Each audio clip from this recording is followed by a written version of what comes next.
I didn't speak up about my rude son-in-law because I didn't want to lose my daughter.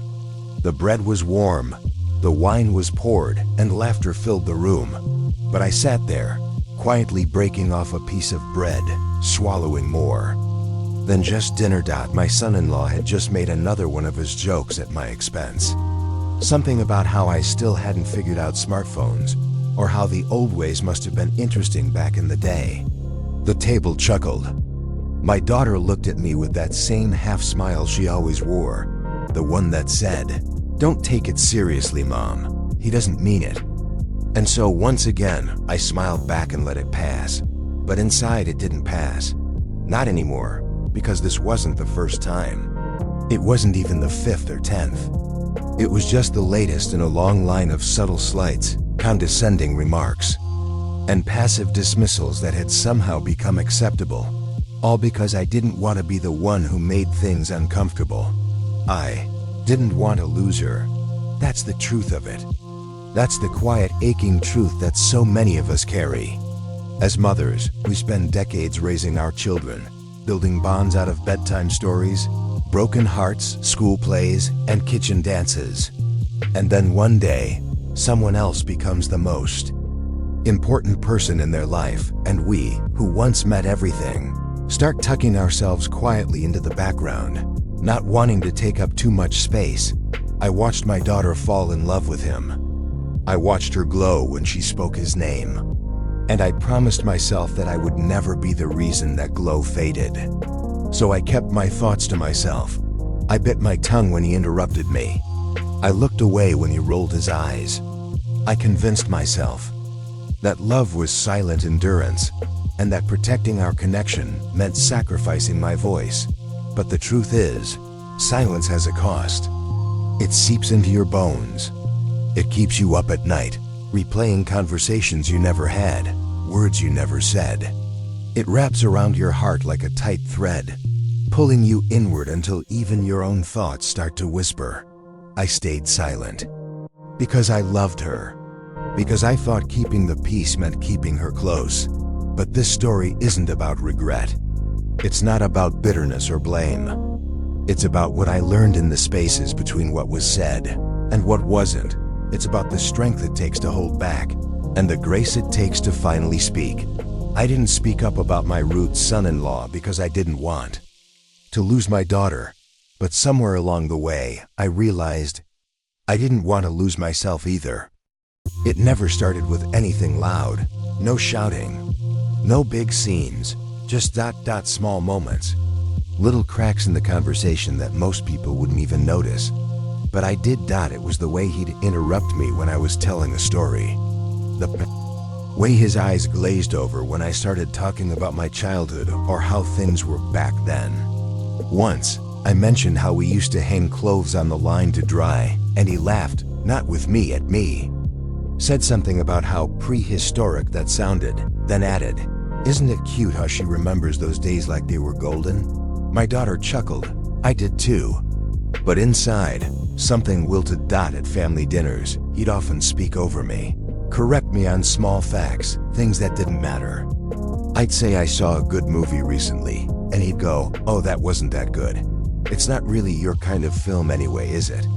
As if he knew my taste better than I did. As if I'd already become the punchline in a joke that no one stopped to question.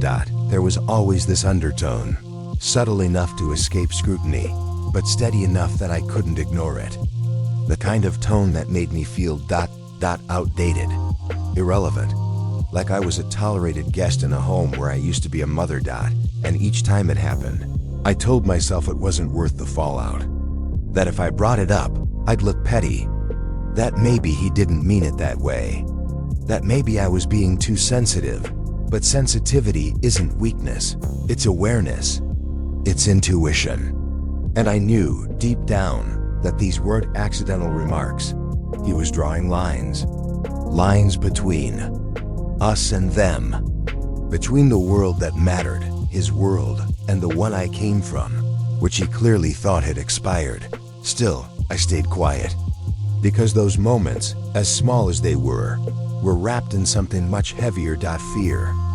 I don't think people realize what it costs someone to say nothing. We're often praised for our restraint, for our grace, for our ability to take the high road. But no one talks about the toll that silence takes on your spirit, your confidence, your sense of belonging. I stayed quiet because I was scared. Scared that if I spoke up, I'd drive a wedge between me and my daughter. Scared she'd take it as an attack on her marriage. Scared she'd choose him, and I'd lose her. That fear followed me everywhere. It sat with me in the car on the drive home after dinners.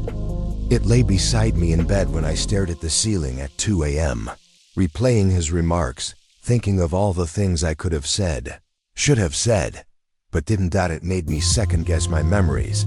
Maybe I was overreacting.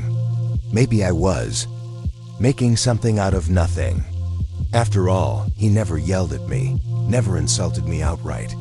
No bruises, no profanity, just erosion, like water wearing down stone. Slow and patient, until one day you forget what you used to look like before you started shrinking. I noticed I stopped telling stories. I stopped offering suggestions. I stopped laughing as loudly when we were all together, afraid he'd find something in my joy to mock. And it wasn't just in their home. It started to bleed into other parts of my life. I began withdrawing, even from friends. I avoided speaking up at church meetings. I hesitated to voice opinions with my own siblings. I started to believe I was somehow too much, too old, too irrelevant. The truth is, silence didn't protect me, it diminished me. I gave up parts of myself not to lose her, but somewhere along the way, I lost myself instead. It didn't happen in one grand moment. No dramatic confrontation, no yelling across the table, no tearful walkout scene. It happened in the quiet, the same place where the pain had lived for so long. I started by writing a letter. Not one I ever planned to send, just one I needed to write. I poured it all out. The jokes, the tension, the years of feeling smaller than I used to be. I read it out loud to myself, and when I did, something broke open inside me. Not anger, not blame. Just clarity. I wasn't crazy. I wasn't weak.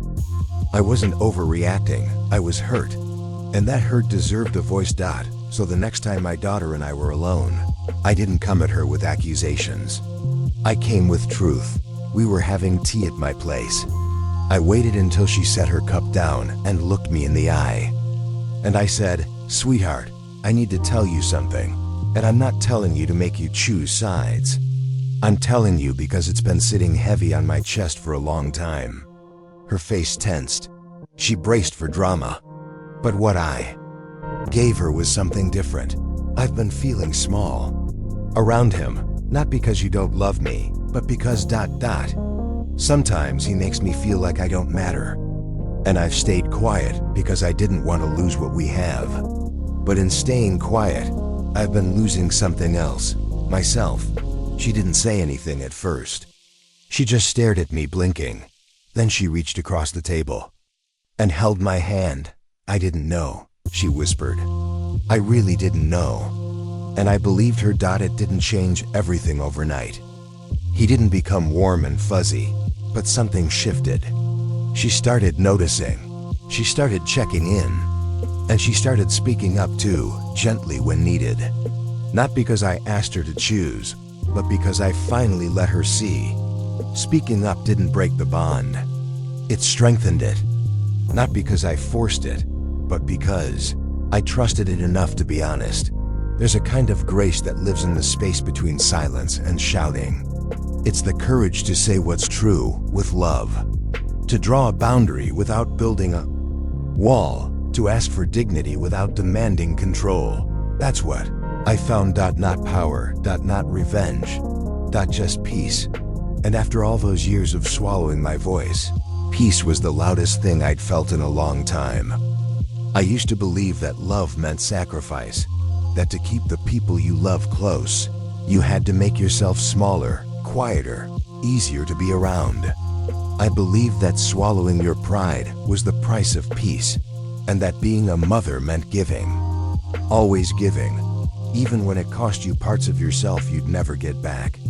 But now, I see things differently. Love, true love, the kind that doesn't hurt, doesn't ask you to disappear. It doesn't ask you to sit quietly through disrespect. It doesn't shrink you. It makes space for you. Even if that space is messy, even if the truth makes someone uncomfortable, even if it changes things, I still love my daughter, fiercely, completely. Nothing could change that. But I've learned that loving her doesn't mean allowing myself to be dismissed. It doesn't mean keeping quiet so everyone else can stay comfortable while I stay invisible.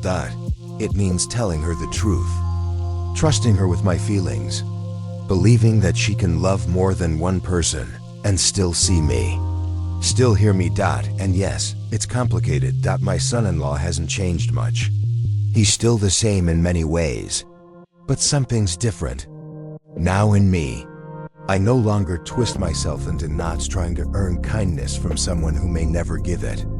I no longer measure my worth by how someone else treats me. And I no longer look at silence as the highest form of grace. Because love, the kind that heals instead of hurts, begins with honoring your own heart. I need every room to echo with applause when I speak. But I do need my voice to be mine. I need to know that when I stand up for myself, I'm not tearing anything down. I'm just keeping the foundation of who I am steady.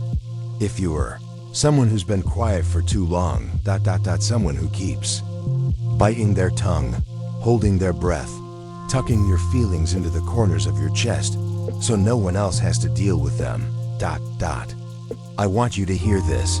You can love your family and honor yourself. You can be kind and draw a line.